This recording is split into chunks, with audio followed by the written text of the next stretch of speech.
and start asking people about Angry Birds, you might get some angry looks, but you're going to get people that go, yeah, I know Angry Birds, I have it, right? I play it all the time. It's ubiquitous. I think that speaks to the development. Farrier went an interesting direction with this, and you know, this is one I tried to keep the leash pretty tight on, guys. I didn't go into a lot of the minutia that was mentioned on a lot of the comments, even though I agreed wholeheartedly. You know, look at something, you know, like Atlas, for example. I mean, there are plenty of examples there to talk about. But Farrier talked about Naughty Dog, and I thought this was really cool. Think about the Uncharted series, again, as really being a landmark franchise in the development of the PlayStation. I'm going to go out there on a limb and say that one of the main reasons I don't own a PlayStation 3, as those of you that know, that watch the Wringer know very well. But were I to own a PlayStation 3, the thing that would probably push me over the edge would be the Uncharted series, because it's just fantastic. Now, there are a lot of others that, you know, are probably going to be exclusives or are exclusives for PlayStation, Resistance, so on and so forth. But I've got to tell you that Uncharted is amazing. And I had a great experience at PAX East 2 years ago now, where I sat in on a panel next to some of the guys from Joystick, as a matter of fact. Who, well, actually, they're no longer with Joystick. Chris Grant and Griffin McElroy. And we took in the panel with Naughty Dog, and they did a level design right in front of our faces. And I have to say, I was so impressed with their ability to really illustrate how they think about a level coming together. I was so impressed by that, and maybe some of you were there. It was a really incredible panel. But they cut the particular scene / level that they designed when we were in that room from the original Uncharted, and to see something that they cut, which was a really cool experience, really neat part of the game, and then see it kind of come together and why they cut it, but what they could do to change it to make it work. I just thought that was great, and I have a ton of respect for those guys. They make some great games, and looking back into the past of some of the things that Naughty Dog has produced, a la Crash Bandicoot, who I think is missed sorely because of the fact that it was kind of mishandled later on in its life cycle. But Crash Bandicoot really develops as a way for them to combat Mario through the PlayStation brand. And while it never really worked out that way, and there were other entries and attempts at trying to make the PlayStation Mario, you know, Naughty Dog made an admirable stab at it with some of those earlier games like Crash Bandicoot. Mr. K, thank goodness, ties us back to the actual question I asked, which I appreciate, but also mentioned Blizzard. And Blizzard in the year 2012, I think it's going to be really hard to make an argument that they aren't one of the best developers in the world, if not the best. Why? So many reasons. Think of all the best games you played from Blizzard over the years, and any one of them, guys, might put them on this list. Any one of them might put them on this list. If you go back and look at simply the Warcraft series, and I know we've got some entrants coming soon, and I'm not just talking about World of Warcraft, right? World of Warcraft is kind of its own beast, but the Warcraft series, Diablo, in and of itself as a franchise, there's so many great games in Diablo, the Diablo series, and I've had some conversations with many of you, and we'll continue to have conversations with many of you about Diablo. It is one of my favorite game experiences of all time. The original is one of my favorite game experiences of all time. It might be in my top 10 best games. Diablo 2 didn't serve me as well as the first one did, but I will tell you that I agree with Mr. K. I think Diablo 3 is going to be just an incredible experience. I cannot wait to get my hands on it, and I'm glad that I'm back in the PC gaming world to be able to handle it. So, I'm going to say Blizzard, and that doesn't even mention StarCraft, but Blizzard is one of the best video game developers in the world in the year 2012. I think that's going to be difficult to deny. And once we finally get Diablo 3, the biggest complaint against Blizzard, right, is what? They delay their projects, right? But, you know, Blizzard makes solid experiences with every game they release. You can never look at a game that Blizzard created and go, wow, that game is just absolutely horrible. They make experiences that are fun, engaging, and they use their World of Warcraft as a cash cow to be able to go and really slowly churn excellent games. That is a very different model than a lot of the people we've even talked about here. And Drastic went on a limb as well and said Firaxis. And, you know, having been a big fan of the Civilization series, even though I haven't really plugged in it in a meaningful way in a long time, I have to say I agree 100%. Firaxis is just an awesome company. You know, one of Rue's favorites to be sure, but beyond that, that doesn't qualify them. Trust me, he would say the same thing. But but other than that, you know, Firaxis is one of those companies that just looks at a game and says we need to make a new one because there's work that's still left to be done. And we're going to take some of the stuff that didn't quite pan out with the last one, and we're going to cut that stuff out, and we're going to take the stuff that's really good, and we're going to put that into the new entrant as well. And I think that's awesome. And I think that's the sign of a good developer is one that doesn't just kind of churn things out based on, you know, even popular demand. They really are interested in creating the most fun experiences they possibly can, and I have the ultimate in respect for them for that. So that's what I had from the contributions of the community in terms of the named contributions. Let me give you my thoughts, as I always do. First of all, let me just talk about some of my favorites from this. Let me talk about some of my suggestions, and we'll move from there. So, first of all, it is hard to argue for me, from my perspective, with Bethesda right now. I'm playing Skyrim, and Skyrim is eating my life away slowly.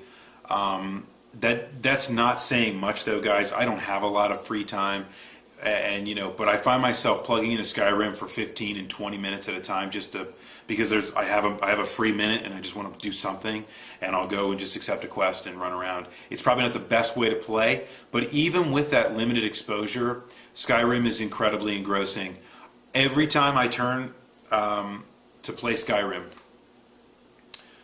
I am finding myself getting completely immersed in the experience. It's just fantastic. Why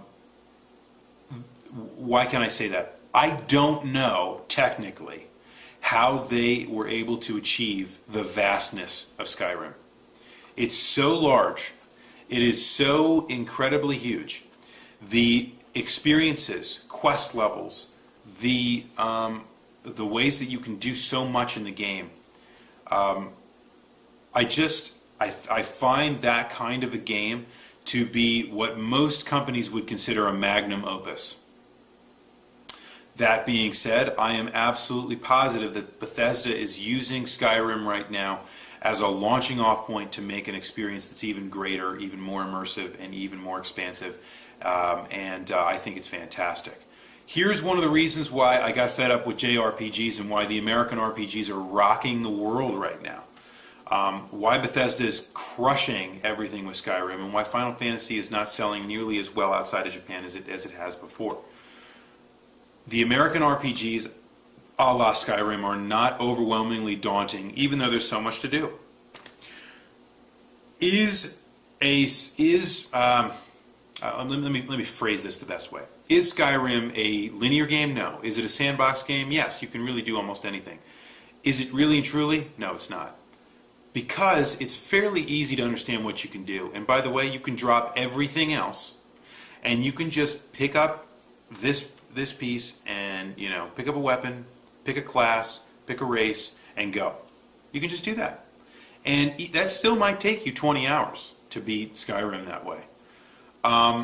The JRPGs, I'm fed up with them because they're so immersive, they're so expansive and so immersive in ways that I don't care about, that I just lose interest really, really quickly.